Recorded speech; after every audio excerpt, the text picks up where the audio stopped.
Good morning, peeps. Just trying to see if this thing's recording. Oh yeah, there it is. Can't see crap.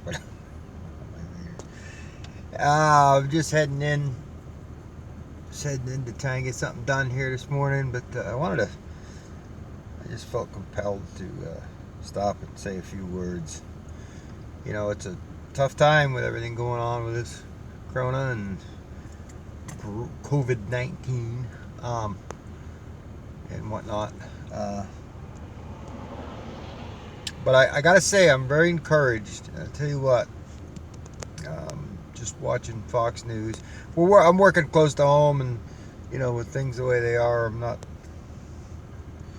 haven't been doing 10-hour days or 12-hour days. Kind of just doing kind of some 8 or 9 hour days, chilling out a little bit here. But been able to keep up on the old Fox News there, and I'm telling you guys, tune into them. They had a Ainsley Earhart there, the one pretty blonde woman on there in the morning. She's does a segment about good news stuff, and they had this guy in Connecticut donating pizza and hoagies, grinders if you live up there, sandwiches, submarine sandwiches and stuff to the hospital workers up in Connecticut, wherever they were. And just a lot of good stuff like that going on. People helping people out, donating wherever they can. Like I said the other day, if you can scrounge up a few bucks, even a few dollars, just $2, $4, $5, $10, $100, 50, whatever anybody can do to find some of these good charitable things going on and help out. Little things. Yesterday I got lunch at the Burger King takeout, and there was a couple dollars change, and I told the girl, I said, throw it in the pot there, and you guys split it up. You sure? Yeah, why not? Help guys out, help people out if you can. A few bucks here and there, it'll come back to you. Don't worry about that.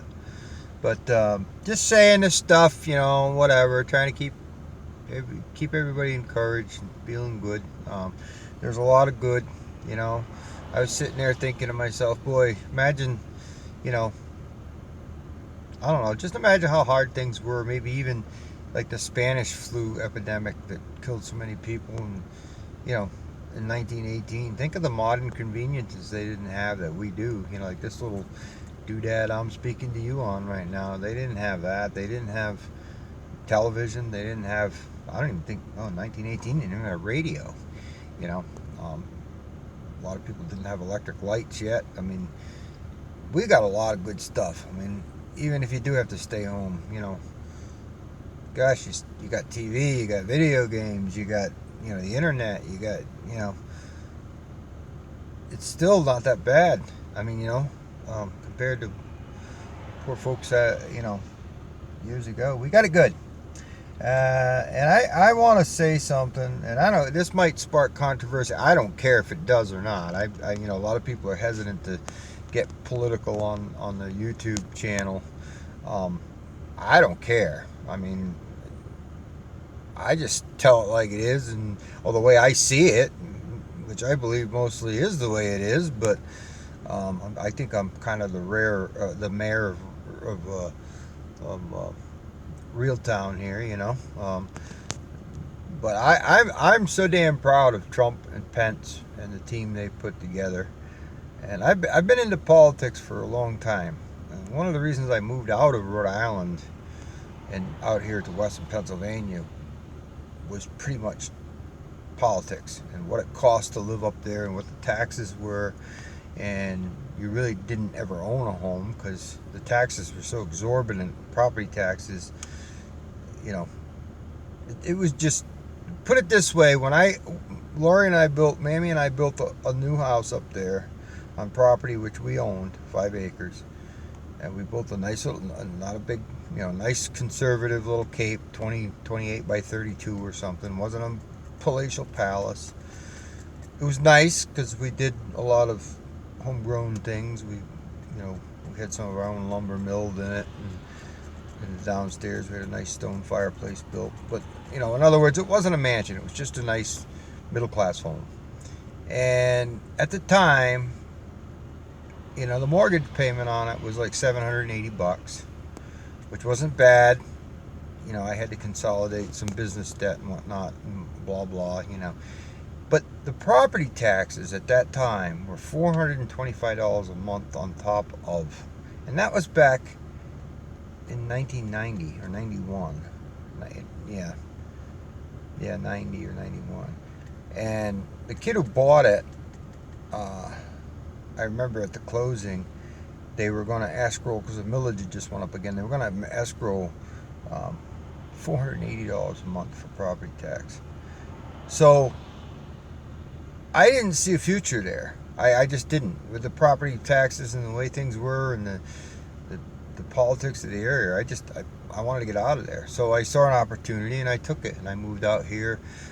This area I'm in, Pennsylvania is a strange dynamic, because the bigger cities are full of lefties. Harrisburg, and not so much Pittsburgh, but a lot of the major cities, Philadelphia, Harrisburg, where the population centers are, the lefties do quite well, and they like to siphon off as much productivity as they can from the rural areas of the state, and, shoot the wad in the city to buy votes, pretty much what the left does everywhere. But where I am, most of Pennsylvania is I would say very conservative. I'm more libertarian leaning conservative. I don't care what you do in your social life, in your private life. Live and let live. I'm very much that way. I'm very libertarian in that way, which was the true definition of liberal years ago. Now the liberal definition is, I don't know what you want to call it, but it ain't something I want on me. But libertarian, where you believe in smaller government, self-governance, free markets. Yeah, I'm into that. That's pretty much where I stand. I believe in republicanism. I think that's been, excuse the term, but bastardized to a point in the last 50 or 60 years. However, there are a lot of true Republicans left that believe in smaller, limited government. We need government, but we don't need it in every aspect of our lives, and we don't need them crawling up our butt and pitching a tent. We can function on our own. And I think you see that right now in this whole COVID-19 pandemic, whatever you want to call it. It's pretty amazing. Most people are behaving pretty well. There's a few jerks, there always are, but most people are pretty good. This country's a good country. I don't care. I don't care. I mean, I'm going to say it the way I feel it. This is a good country, and it's based on good things, And even though we might not all be the best, Christians, or the best at following, biblical guidelines, and that's what basically our country was formed and based on. Let's face it. And deep down, people are good in this country. I just believe that. I believe the American people.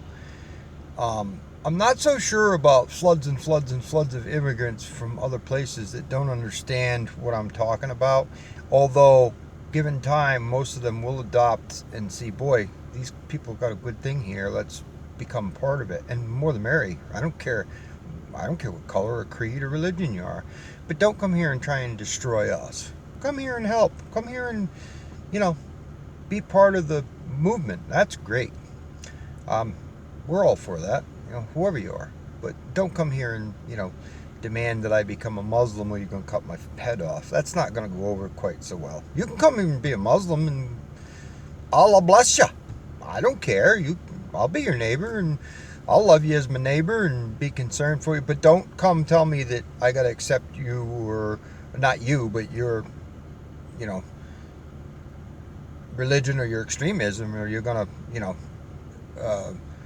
cut my head off. Nah, I ain't going to go over too good here. No. So, that's the attitude. smaller government, self-governance, treat people the way you want to be treated. It's a beautiful thing. But I really, really, really want to just say and stress, I've had time to watch President Trump's team about every night when I get home, because I'm only working a couple miles from home.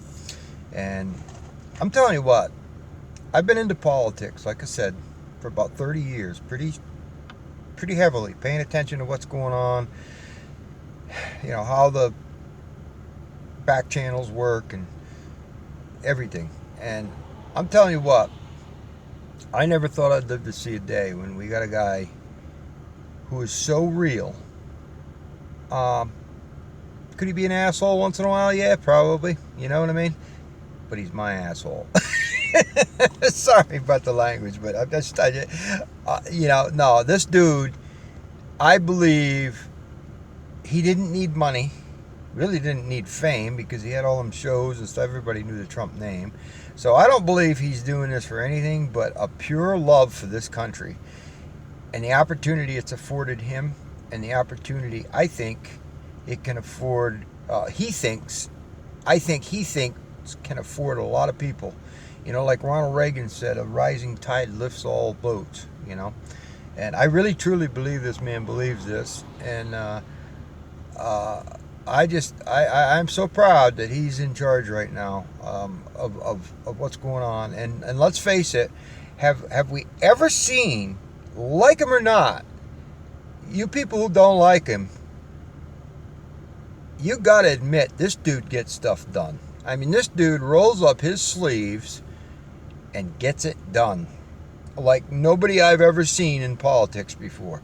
And I love Ronald Reagan. I was a young man. I really wasn't into the politics too much, but I saw in Ronald Reagan what I was raised on, what my parents believed and lived.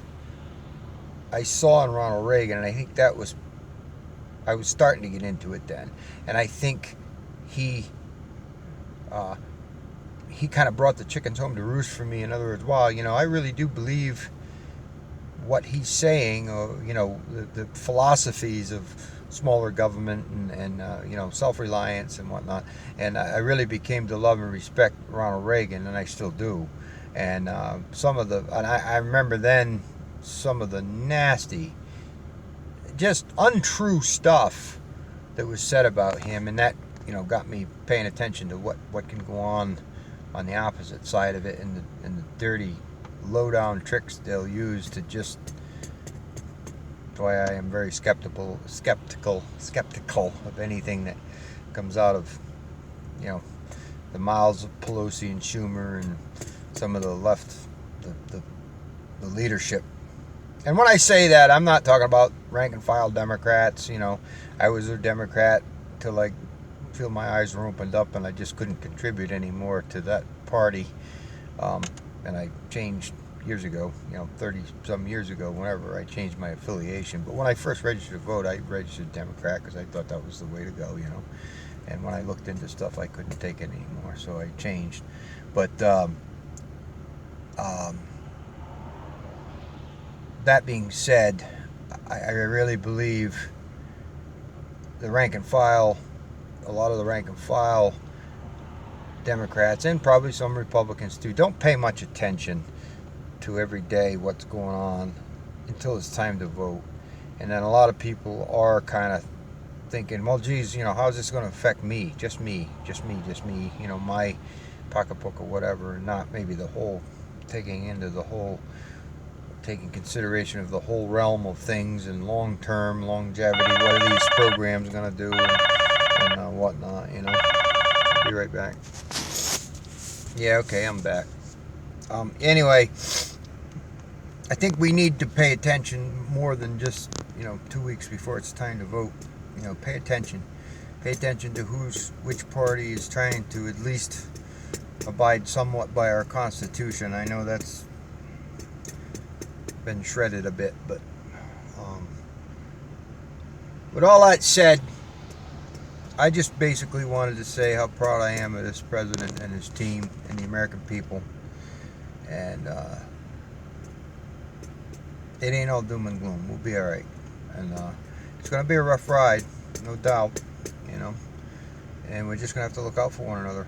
You know, check in on your neighbors, check in on, you know, the old folks, make sure everybody's got what they need, and you know, maybe enjoy a little downtime, try and relax a little bit. I know money worries are, it's hard to relax when, you know, you're stressed out about money, but we're all in the same boat. I don't think anybody's going to come out with a, you know, a cannon looking for anyone. You know, we're all just going to have to, you know, chisel away at our bills and do the best we can. You know, make sure you stock up on toilet paper. It's fun. Whatever. All right, well, I'm going to let you go. I got to get to work, but it ain't all bad. You know, it ain't all bad. Prayers for all the people that are sick. There are a lot of people who are recovering. There's a lot of people who don't even have symptoms. There's some really good medical news out there. I've been watching that. You know, this convalescent plasma, where they're taking plasma from people who have, or people donate blood, you know, and they'll use the plasma with the antibodies in it to treat people who are still sick. It's really, there's some promising stuff there. There's some promising therapy drugs, you know, we've been over that, the chlorohydroquine or whatever it is. Hydrochloroquine, I don't know, whatever. So, all right, guys, I'll let you go. I'll post this and see if we get any neat comments. So, thanks. See you later, guys. Love you all. Ta-ta.